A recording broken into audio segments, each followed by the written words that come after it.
Bien, llegados a este momento, vamos a hacer, aprovechando la presencia de Javier entre nosotros, pues vamos a hacer la presentación del último número de la colección Cuadernos de Ética en Clave Cotidiana. Hay que agradecer a don José Luis Pareja Rivas y al Centro Residencial Nuestra Señora del Perpetuo Socorro de Santa Fe, Granada, que hacen posible esta colección. Esta colección está editada, publicada, gracias a la subvención que este centro nos hace anualmente, porque hay que decirlo, sin su intervención y su subvención, este momento no lo tendríamos ahora, porque esta colección no saldría a la calle. Así que muchísimas gracias, José Luis, para que lo transmitas al Centro Residencial de Nuestra Señora del Perpetuo Socorro de Santa Fe, Granada. Pues bien, los confinamientos también dan sus frutos, y este número del cuaderno es un fruto de ese confinamiento, porque fue, me acuerdo, el primer día que en la Comunidad de Madrid nos permitían salir a pasear 1 hora al día, cuando yo estaba paseando con mi mujer por las calles adyacentes a donde yo vivo, por el barrio, me acuerdo el kilómetro ese que no podíamos pasar, cuando recibí la llamada de un buen amigo, Javier de la Torre, y en este momento él me dijo: oye, me has propuesto muchas veces que escriba un número de la colección Cuadernos de Ética en Clave Cotidiana. ¿Por qué no sacamos un número dedicado a la situación que estamos viviendo? Pero tendría que ser ya, porque ya seríais capaces en Funderética de sacarlo ya. Yo, claro, me vine arriba, como decía antes Fernando Bandé, y dije, por supuesto. Y dicho y hecho. Entonces, él dice, y además tengo una visión de los que nadie se acuerda, que es precisamente el ciudadano medio que está confinado, ¿no? Y de ahí, y así surgió este boceto y luego se ha hecho en un proyecto. Un proyecto que tiene un título muy tentador, como es Los confinados, manual de resistencia, salir fortalecidos tras el COVID-19. Y en sus páginas Javier aborda distintos elementos y además muy interesantes, como es un primer capítulo dedicado a la pérdida de la inocencia, lo que el viento se llevó, titula. Un segundo capítulo, labrando un buen terreno, los arados del alma. Un tercer capítulo, se abre el telón, los actores de esta obra de teatro.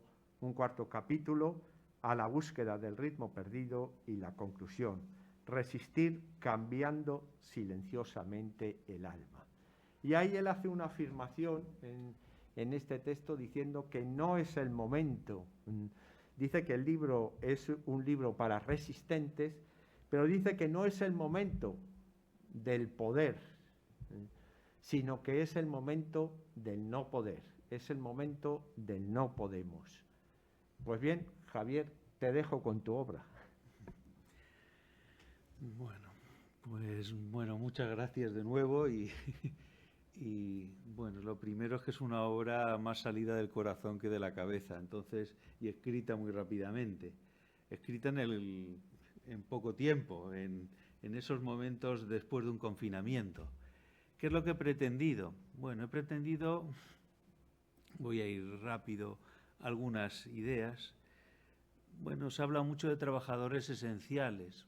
Bueno, yo me he sentido no esencial en esta época, no esencial. Es decir, una obra desde abajo, desde los confinados, desde los que no salíamos, desde el pueblo, porque había unos representantes, unos dirigentes que nos estaban solucionando los problemas.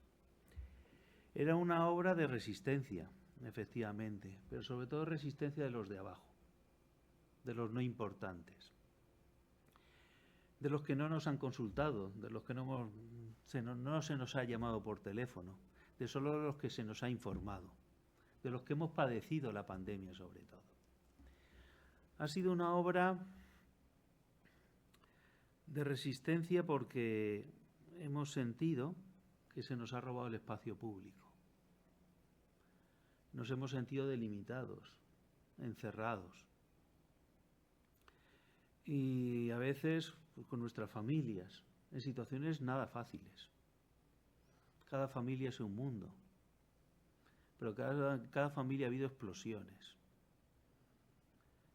Difícilmente ha sido fácil para la mayoría de los núcleos familiares toda esta situación. Para muchos no lo ha sido. Entonces ha sido un escrito de protesta porque nos han encarcelado, nos han confinado. Y esto ha hecho que la perspectiva del cuaderno sea la perspectiva de las personas que viven sobre todo en el hogar. ¿Dónde nos hemos confinado? ¿Dónde estamos resistiendo? En el hogar. Hogar en el sentido más profundo de la palabra. Hogar en el sentido donde nos juntamos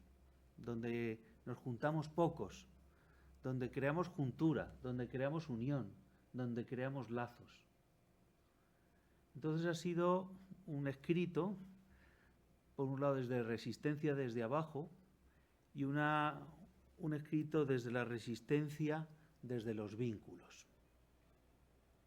No teníamos nada que hacer, no podíamos hacer nada y lo único que teníamos eran los vínculos fundamentales del hogar. Por eso ha sido una resistencia desde el corazón, desde el diálogo interior difícil, complicado, que se ha dado en el hogar, en el salón, en el sofá, con la pareja, con los amigos por teléfono. Entonces es un cuaderno desde abajo, pero desde los vínculos fundamentales, desde los aprendizajes que hemos hecho en los vínculos fundamentales en los cuales hemos habitado ese tiempo de confinamiento. Ha sido un cuaderno más allá de los salvadores, porque no éramos fundamentales, no éramos esenciales, no somos los de arriba, somos los de abajo. Con las grandes aportaciones de la medicina, de la ciencia y de los políticos, pero también desde una casa viendo con un poco de escepticismo muchas cosas. El peligro de los populismos, de las palabras, cómo se nos robaba una parte de la democracia, el peligro de las omnipotencias, de tantos salvadores. Descubrir además que no solo nuestro rey Felipe y nuestro rey Juan Carlos estaban desnudos, sino también otros muchos poderes estaban desnudos. Cómo muchos no sabían nada. Cómo muchos en el fondo ignoraban. Cómo muchos además no solo no sabían, sino algunos medio sabían pero se descuidaban. Cómo ha habido cuidado por parte de algunos profesionales, pero también ha habido descuido. Más allá de eso eran unas cuantas palabras. Más allá de los mediadores, de los medios de comunicación. Si hay algo que hemos padecido en este confinamiento, han sido los medios de comunicación. Unos medios de comunicación donde en España son enormemente pobres, y sobre todo enormemente pobres en variedad. Tres grandes grupos controlan más del 95% de las cadenas de televisión de este país. De la cuota de visionado por parte de la población. Radio Televisión Española, A3 Media, bueno, todos los conocemos. La información ha sido bastante unilateral.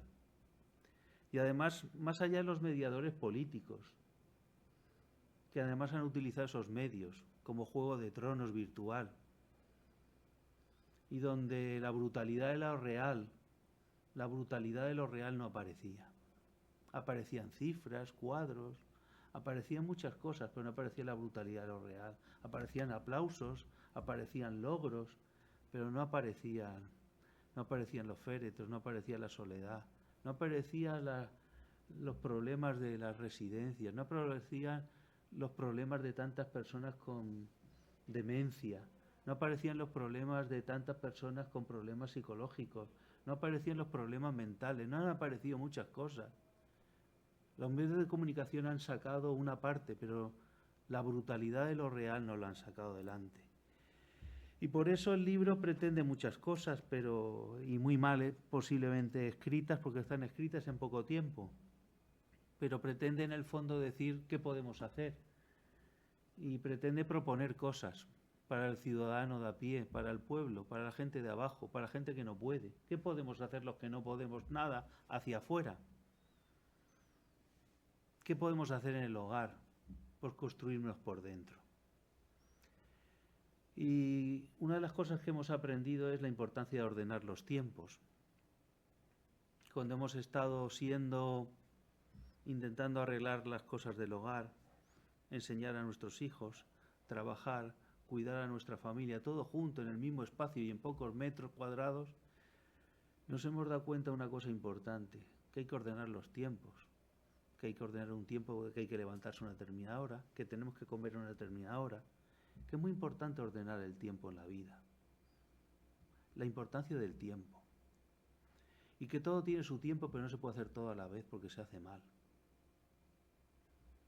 Que a las pantallas hay que ponerle también su tiempo, pero también hay que aprender a callarlas. Que el telediario hay que ponerle un rato, pero no hay que pararlo a partir de un determinado momento.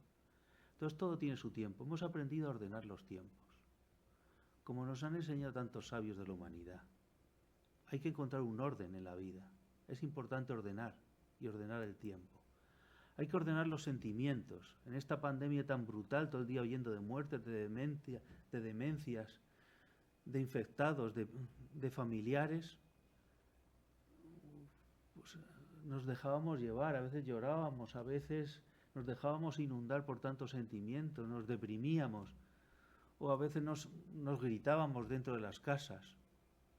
Y una de las cosas que quizá hemos aprendido, los que estamos abajo, es la importancia de cuidar nuestros sentimientos, cuidar nuestro corazón, para no gritar, para no deprimirnos. La importancia de los afectos, de expresarlos adecuadamente, de expresarlos bien, de no dejarnos arrasar por la situación, de no violentar. Hemos aprendido mucho de los sentimientos, hemos aprendido de palabras, muchas palabras por parte de los medios, muchas palabras todo el mundo, pero estábamos clausurados, estábamos encerrados. ¿Y qué hemos aprendido? Pues que había que encontrar palabras y empezar a hablar de cosas que antes quizás no habríamos hablado.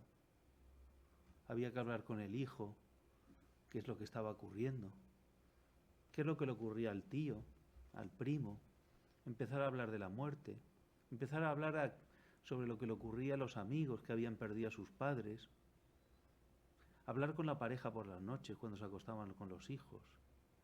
Hemos aprendido a dialogar. Hemos aprendido a dialogar, a fortalecernos por dentro. Y hemos aprendido también que no solo hay que ordenar el tiempo, sino que hay que ordenar los espacios. Una ecología de la casa, una ecología de la casa. Es tan importante la ecología de la casa. Y la dimensión política de todas estas cosas. Nosotros no, como decía Rafael, es un cuaderno desde el no poder, desde los que no queremos conquistar nada, sino que queremos que por lo menos no entren. No queremos dominar nada, no queremos colonizar nada, queremos que nos dejen tranquilos. Pero en lo que estamos encontrando, en esas conversaciones por la noche, en esos diálogos con los amigos nuevos, en todas estas nuevas situaciones hemos aprendido cosas. Y además hemos aprendido cosas que creemos, una nueva ecología de la casa, unas nuevas relaciones fundamentales que nos dicen muchas cosas que tienen un sentido político. Porque hay una política de la casa, hay una política de la casa. Y la política de la casa es que en el fondo los seres humanos somos más humanos en la medida que somos más porosos, más abiertos, más vulnerables. Y no tan omnipotentes, no tan encerrados, no tan voluntaristas, sino que sabemos responder también con fragilidad a veces esas situaciones. Bueno, yo creo que hemos aprendido muchas cosas. Y por último, ya termino, lo que hemos aprendido, y me parece que es una de las claves, es la importancia de la intimidad en la vida, de los vínculos fundamentales. Pero los vínculos fundamentales entendidos como intimidad. Y en esto hay una nueva revolución.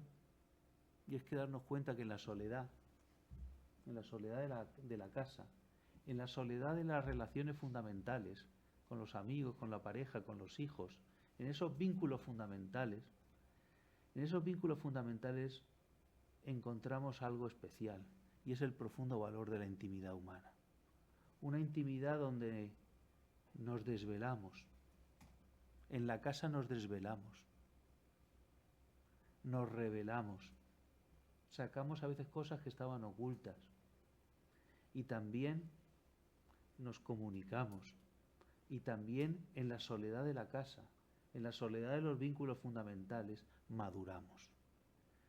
Por eso es tan importante el tema de la intimidad hoy en día, porque es donde nos determinamos, nos decidimos, nos creamos, nos configuramos, nos revelamos, nos desvelamos y, muy importante, en la soledad es también donde maduramos. Y por eso invito a una pequeña rebelión y ya termino. Y esa rebelión es la que termino en la parte de la conclusión. Y es la rebelión de, bueno, pues resistir desde el hogar y desde los vínculos fundamentales a la desigualdad, al temor a la muerte, a las emociones devastadoras, a la muerte de los símbolos, a la pena que se nos clava, a los líderes irresponsables, a los intelectuales excitados, a la planicie de lo digital, a la marginación de los mayores, a la globalización acelerada que degrada nuestro ecosistema. ¿Y resistir cómo? Y estoy con las últimas páginas, con lágrimas, porque hay que aplaudir, pero hay que llorar en lo íntimo, agradeciendo lo bueno, ordenándonos interiormente, aprendiendo a dialogar, cuidando nuestra intimidad, cuidando nuestra afectividad, cuidando tocarnos, cuidando nuestra sexualidad, cuidando y contemplando nuestros cuerpos y globalizando ¿qué? Nuestra empatía y ampliando nuestra responsabilidad. Y ahí quizá maduremos y empecemos a ver las cosas de manera distinta. Y ojalá que cuando salgamos de nuevo más libremente hacia afuera, muchas cosas cambien. Pero los verdaderos cambios se van a dar en el hogar, en la casa, y los verdaderos cambios se están dando en tanta gente sencilla dentro del hogar. Eso es lo que he pretendido. Pues muchas gracias, y muchas gracias por tu aportación, por haber escrito el cuaderno, y lo único que podemos decir es a todos los que nos estén escuchando que hay que leerlo.